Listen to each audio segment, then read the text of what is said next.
Et si les 6 jours décrits dans la Genèse N n'étaient pas le véritable commencement?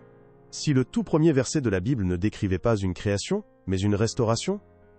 Pendant des siècles, on nous a enseigné une histoire simple, mais la vérité, enfouie dans les textes anciens, est bien plus profonde et troublante. Les mots que nous connaissons tous, la terre était informe et vide, ne sont peut-être pas le point de départ. Ils pourraient être les vestiges d'une fin catastrophique, les ruines d'un monde oublié, un royaume effacé de nos catéchismes. Une histoire qui précède Adam, une guerre qui a changé la création elle-même. La question qui hante les théologiens depuis des millénaires trouve peut-être sa réponse ici. La rébellion de Lucifer, l'ange de lumière, ne s'est pas déroulée dans un lointain royaume spirituel, mais ici même, sur une terre qui était autrefois le ciel originel, la montagne sacrée de Dieu. Une vérité vertigineuse, voilée par les premiers pères de l'aile, Église, jugée trop dangereuse pour être révélée. Ce que vous êtes sur le point de découvrir va changer votre façon de lire les Écritures. Si vous avez toujours senti qu'il manquait une pièce au puzzle de la création, alors vous êtes au bon endroit. Pensez à aimer cette vidéo et à vous abonner, car ce voyage ne fait que commencer. La plupart d'entre nous lisent la Genèse sans jamais s'arrêter sur une contradiction flagrante. Comment un Dieu d'ordre parfait a-t-il pu commencer son œuvre la plus glorieuse dans un chaos aquatique, un monde informe et vide? La réponse a été voilée, cachée à la vue de tous, dans un livre bien plus ancien. Dans le livre de Job, chapitre 38, Dieu lui-même pose une question qui ébranle les fondations de notre compréhension. Il demande à Job, « Où étais-tu quand je fondais la terre? Quand les étoiles du matin éclataient en chants d'allégresse, et que tous les fils de Dieu poussaient des cris de joie. » Réfléchissez-y. Les anges, les fils de Dieu, célébraient la création. Mais Adam n'existait pas encore. De quelle création s'agissait-il donc? Cette seule phrase suggère l'existence d'un monde antérieur. Une première terre, si parfaite et si glorieuse, que les armées célestes en chantaient les louanges. Un royaume de lumière qui a existé bien avant le jardin d'Éden. Alors, la question la plus importante n'est pas « comment le monde a-t-il été créé ?», mais plutôt « qu'est-il arrivé à ce premier monde ?» La vérité, aussi troublante soit-elle, est que le premier verset de la Bible ne décrit pas une création à partir de rien. Il décrit une restauration. La terre était devenue vide et informe. Elle n'a pas été créée ainsi. C'est la cicatrice d'une guerre oubliée, la conséquence d'une trahison si terrible qu'elle a brisé la première création de Dieu et l'a plongée dans les ténèbres. Mais si ces indices sont si clairs, pourquoi n'en avons-nous jamais entendu parler? La réponse est aussi simple que troublante, parce que les preuves les plus accablantes ne se trouvent pas seulement dans les Écritures que nous lisons chaque dimanche. Elles sont enfermées dans des textes que les premiers pères de l'aile Église ont jugés trop complexes, trop dérangeants. Des livres comme le livre d'Enoch, ou des traditions rabbiniques anciennes, décrivent un monde où les anges marchaient sur la terre bien avant l'homme. Ces écrits, considérés comme apocryphes, ne contredisent pas la Genèse. Au contraire, ils l'illuminent. Ils racontent l'histoire d'une première création. Un royaume de splendeur gouverné par l'ange le plus magnifique, Lucifer. Ils décrivent sa chute non pas comme un événement abstrait dans un ciel lointain, mais comme une guerre cosmique qui a ravagé la terre elle-même, la plongeant dans l'abîme aqueux, décrit dans Genèse 1/2. Le Tohu N n'était pas le vide originel, mais le champ de bataille d'une guerre oubliée. Pourquoi cette vérité a-t-elle été occultée? Imaginez l'impact d'une telle révélation sur les premiers convertis.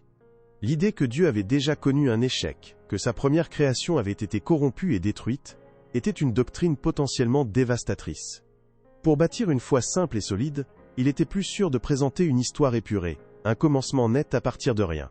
La vérité profonde fut donc voilée, sacrifiée au profit d'un récit plus facile à accepter. Pourtant, cette connaissance perdue est la clé qui déverrouille les passages les plus mystérieux de la Bible. Soudain, les prophéties de Ézéchiel sur le roi de Tyr marchant dans Kaltal, Éden, le jardin de Dieu, avant sa chute, prennent un sens littéral. Le puzzle commence à s'assembler. Et cela nous amène à la question la plus importante de toutes. Si Adam N n'était pas le premier habitant de la terre, quel était alors son véritable rôle? Le rôle d'Adam N était donc pas celui d'un simple jardinier. Était celui d'un roi, d'un restaurateur. Il a été placé non pas dans un monde neuf et innocent, mais sur les ruines d'un champ de bataille cosmique. Éden N, n'était pas la totalité de la terre, mais une forteresse de lumière, un sanctuaire divin établi sur un territoire autrefois corrompu. Sa mission, confiée par Dieu, était de commencer la reconquête. Étendre les frontières de ce jardin sacré jusqu'à ce que toute la terre, souillée par la rébellion passée, soit de nouveau soumise à l'autorité du ciel. Cette version des faits, bien que troublante, donne un sens nouveau et profond à toute la Écriture. La tentation du serpent n'est plus un événement aléatoire, mais la contre-attaque d'un ennemi déchu qui défend son territoire usurpé. Le serpent était déjà là. L'adversaire connaissait ce monde bien avant Adam. La chute de l'homme n'est pas le début du mal, mais la perte de la première bataille dans une guerre de reconquête qui dure encore aujourd'hui. Avant la création de l'homme, il existait des ordres d', êtres célestes dont les noms ne nous sont parvenus qu'à travers des fragments de textes anciens. Les Écritures parlent des fils de Dieu, des chérubins et des séraphins. Mais des traditions plus anciennes, comme celle du livre d'Enoch, décrivent une classe d', êtres puissants connus sous le nom de veilleurs. Ces êtres primordiaux avaient été chargés de superviser la première création, cette terre glorieuse qui était le joyau de l'univers de Dieu. Ils marchaient parmi les pierres de feu, comme le décrit Ézéchiel, dans un royaume de perfection inimaginable. C'est dans ce contexte de splendeur que la trahison a eu lieu. La rébellion de Lucifer n'était pas une simple dispute, mais une guerre civile cosmique qui a divisé les légions célestes. Des armées d'anges se sont affrontées, non pas dans un vide éthéré, mais sur la surface même de cette première terre. La puissance libérée dans ce conflit a dépassé tout ce que nous pouvons concevoir. La création elle-même fut brisée, corrompue jusqu'à son essence, et finalement submergée dans un cataclysme qui l'a laissée informe et vide, un chaos aqueux et ténébreux. Le maître de nos enseignements, c'est ignorer la véritable ampleur de la guerre spirituelle dans laquelle l'humanité a été placée. L'histoire que l'on nous enseigne depuis l'enfance est simple. Dieu a créé le monde à partir de rien. Le mal est entré dans le monde avec la désobéissance d'Adam. C'est un récit linéaire, rassurant dans sa clarté. Mais cette version traditionnelle, bien que vraie, est incomplète. Elle omet le prologue. Elle commence au deuxième acte d'un drame cosmique, dont le premier chapitre a été délibérément arraché de nos Bibles. La vérité cachée est que la Genèse ne raconte pas la première création, mais la seconde. Alors pourquoi cette connaissance a-t-elle été voilée? La réponse se trouve dans les défis auxquels les premiers pères de l'Église ont été confrontés. Pour bâtir une foi solide face à la persécution et à l'hérésie, ils avaient besoin d'un message clair et sans ambiguïté. Révéler que la première création de Dieu avait été corrompue et détruite par une guerre céleste était une doctrine jugée trop dangereuse. Elle pouvait semer le doute, soulever des questions troublantes sur la toute-puissance de Dieu et compliquer l'origine du mal. Pour protéger la foi naissante, il fut décidé de présenter un récit épuré, un commencement absolu. Cette mise à l'écart ne fut pas un simple oubli, mais une décision consciente prise lors des grands conciles qui ont défini les livres de la Bible. Des textes comme le livre d'Enoch, ou certains écrits rabbiniques, qui parlaient ouvertement de ce monde d'avant Adam, des armées angéliques et de la guerre originelle, furent jugés apocryphes. Non pas parce qu'ils étaient faux, mais parce que leur contenu était considéré comme trop complexe, trop déstabilisant pour le croyant moyen. La vérité fut ainsi scellée, non par malice, mais par prudence. En retirant cette première page de l'histoire sacrée, ces anciens leaders ont involontairement laissé un vide au cœur de notre compréhension. Les passages les plus énigmatiques des prophètes, la véritable nature de la mission d'Adam, et la présence immédiate d'un adversaire rusé dans le jardin d'Éden deviennent soudain clairs lorsque l'on restaure ce chapitre manquant. La vérité n'a pas été effacée pour toujours. Elle a simplement attendu que ceux qui ont faim de réponses plus profondes soient prêts à la chercher. Comprendre cela ne change pas seulement notre vision du passé. Cela redéfinit complètement notre présent et notre avenir. Le plan de Dieu n'est pas simplement un plan de sauvetage, après un accident inattendu dans un jardin. C'est une stratégie de reconquête cosmique, méticuleusement orchestrée, dont nous sommes les acteurs principaux sur un champ de bataille millénaire. Chaque prophétie, chaque miracle, chaque commandement prend alors une dimension nouvelle et urgente. Si cette vérité résonne en vous aujourd'hui, ce n'est pas un hasard. Cette connaissance n'est pas destinée à tous. Elle est pour ceux qui, comme vous, ont toujours senti qu'il manquait une pièce au puzzle, que les réponses simples ne suffisaient pas à expliquer la profondeur du mal et la grandeur de la rédemption. C'est une vérité pour les esprits matures, pour ceux que Dieu prépare à comprendre les mystères plus profonds de son royaume, car la bataille finale approche. Dans notre monde moderne, la foi est souvent réduite à un message de confort personnel, une spiritualité de bien-être qui ignore la réalité de la guerre dans laquelle nous sommes plongés. L'absence de ce prologue crucial explique pourquoi tant de croyants se sentent impuissants ou déconnectés. Ils combattent un ennemi sans connaître l'origine du conflit, ni l'étendue du territoire à reprendre. Ils ont reçu une carte du monde, dont le premier chapitre a été arraché. Cette révélation n'est donc pas une simple curiosité historique, c'est une arme spirituelle. Elle restaure le sens de notre mission sur Terre. Nous ne sommes pas simplement des pèlerins attendant passivement le ciel. Nous sommes les soldats d'un roi, chargés de reprendre un domaine qui lui appartient de droit. Chaque prière, chaque acte de justice, chaque âme amenée à la lumière, est une avancée stratégique sur le territoire occupé par l'ennemi depuis la nuit des temps. Mais il y a une couche de mystère encore plus profonde, une vérité si bien cachée qu'elle n'est murmurée que dans les textes les plus ésotériques. Si le jardin d'Éden était un sanctuaire de restauration, qu'y avait-il à sa place avant la grande catastrophe? Les écrits anciens ne parlent pas seulement d'une première terre, mais d'un premier jardin. Un Éden primordial, bien plus vaste et glorieux que celui d'Adam, qui couvrait la totalité de cette création originelle. Était un royaume de pure lumière. Cette première création n'était pas faite de matière dense comme la nôtre. Était une manifestation directe de la gloire de Dieu, un monde où la lumière elle-même était la substance de toute chose. Les pierres de feu sur lesquelles Lucifer marchait, décrites par Ézéchiel, n'étaient pas des métaphores. Elles étaient les fondations littérales d'un monde tissé de lumière divine. La chute de Lucifer n'a donc pas seulement provoqué les ténèbres. Elle a brisé la source même de cette lumière, la corrompant de l'intérieur. Cela soulève une question vertigineuse.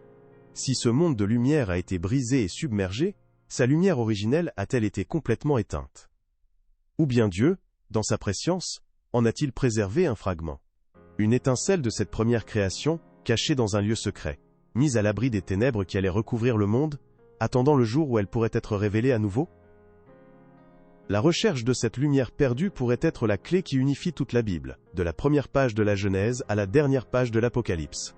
Car cette lumière cachée n'est peut-être pas seulement un vestige du passé, mais la promesse de notre avenir. Une vérité qui révèle que le plan de Dieu n'est pas seulement de restaurer ce qui a été perdu, mais de le recréer dans une gloire encore plus grande. Cette révélation change fondamentalement notre perception de Dieu. Pendant des siècles, nous l'avons vu principalement comme le Créateur, celui qui a tiré le monde du néant. Mais cette vision est incomplète. La vérité, cachée dans le prologue oublié de la Genèse, est que sa nature la plus profonde est peut-être celle du grand restaurateur. Il n'a pas seulement bâti un monde, il a reconquis un champ de bataille, purifié un domaine corrompu et allumé une lumière là où les ténèbres avaient triomphé. Dans ce contexte, la création de l'humanité prend un sens radicalement nouveau. Adam n'a pas été créé par caprice, mais par nécessité stratégique. L'homme n'était pas le début de l'histoire, mais la réponse de Dieu à une rébellion qui avait déjà eu lieu. Nous avons été placés dans le jardin non pas comme de simples gardiens d'un paradis naïf, mais comme les premiers soldats d'une armée de reconquête, chargés de reprendre ce qui avait été volé au royaume des cieux. Notre existence même est un acte de guerre spirituelle. Certains pourraient craindre qu'une telle connaissance soit dangereuse, qu'elle ébranle les fondations de la foi. Mais c'est le contraire qui est vrai. Cette vérité cachée ne détruit pas la foi. Elle la forge, la rend plus forte, plus profonde et plus résiliente. Elle transforme une foi passive en une foi active, consciente des enjeux cosmiques qui se jouent à travers nos vies. Elle nous donne un but qui transcende notre simple salut personnel. Comprendre ce plan divin dans sa totalité, c'est passer d'une vision d'enfant à une compréhension mature des Écritures. Ce n'est pas éloigné de la vérité biblique, mais y plonger plus profondément que jamais. Car en voyant Dieu comme le restaurateur, nous ne voyons pas seulement sa puissance créatrice, mais aussi sa patience infinie, sa sagesse stratégique et un amour si profond, qu'il a choisi de racheter un monde brisé, plutôt que de l'abandonner. Et c'est ici que le voile final est levé, le plan de rédemption, le sacrifice de Christ, n'a pas commencé à Bethléem. Il n'a même pas été conçu en réponse à la chute d'Adam. Le plan était déjà en place, avant même que la première parole de la Genèse ne soit prononcée. Il a été forgé dans les ténèbres qui ont suivi la première guerre, comme la réponse éternelle de Dieu à la première trahison. La lumière cachée, cette étincelle préservée de la première création, n'était pas une chose.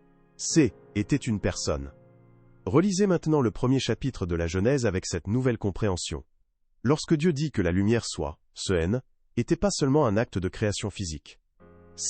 Était une déclaration prophétique, l'introduction du Logos, le Christ lui-même, dans un domaine qui avait été revendiqué par les ténèbres. Chaque jour de la création n'était pas la fabrication d'un monde nouveau, mais la préparation méticuleuse d'un champ de bataille pour la rédemption, la mise en place de la scène pour le plus grand acte d'amour de l'univers. Le chaos n'a pas eu le dernier mot, la lumière est revenue. C'est pourquoi l'Apocalypse parle de « l'agneau qui a été immolé dès la fondation du monde ».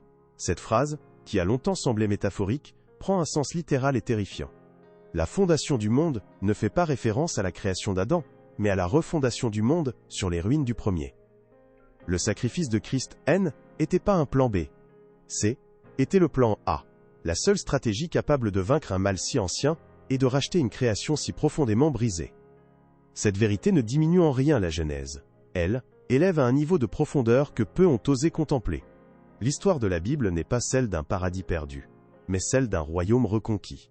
Et chaque page, depuis le tout premier verset, murmure le nom de celui qui était, qui est et qui vient, le restaurateur de toutes choses. Votre Bible n'est plus la même. Le voyage pour comprendre ses secrets les plus profonds ne fait que commencer. Ce que vous venez d'entendre n'est pas une simple théorie. C'est une invitation à relire votre Bible avec un regard nouveau, à voir l'histoire du salut non pas comme un simple plan de sauvetage, mais comme la plus grande épopée de reconquête jamais racontée. La foi n'est pas un refuge passif, mais un poste de combat, sur la ligne de front d'une guerre commencée avant le temps lui-même. Pendant des siècles, ces vérités sont restées scellées, jugées trop profondes ou trop dérangeantes. Elles étaient cachées à la vue de tous, attendant que les cœurs soient prêts à les recevoir. Aujourd'hui, le voile se lève. Ce n'est pas un hasard si vous entendez ce message maintenant. C'est un appel à comprendre votre véritable place dans le plan éternel de Dieu. Si cette vérité brûle dans votre cœur, laissez votre j'aime, abonnez-vous à la chaîne et activez la cloche. Et nous avons désormais un espace membre. En devenant membre, vous bénissez ce travail et vous nous aidez à continuer de produire des contenus édifiants et révélateurs comme celui-ci. Pour nous montrer jusqu'où cette révélation a voyagé, dites-nous dans les commentaires depuis quelle ville vous nous regardez. Que la paix du grand restaurateur soit sur vous, alors que vous marchez dans cette nouvelle compréhension de sa gloire.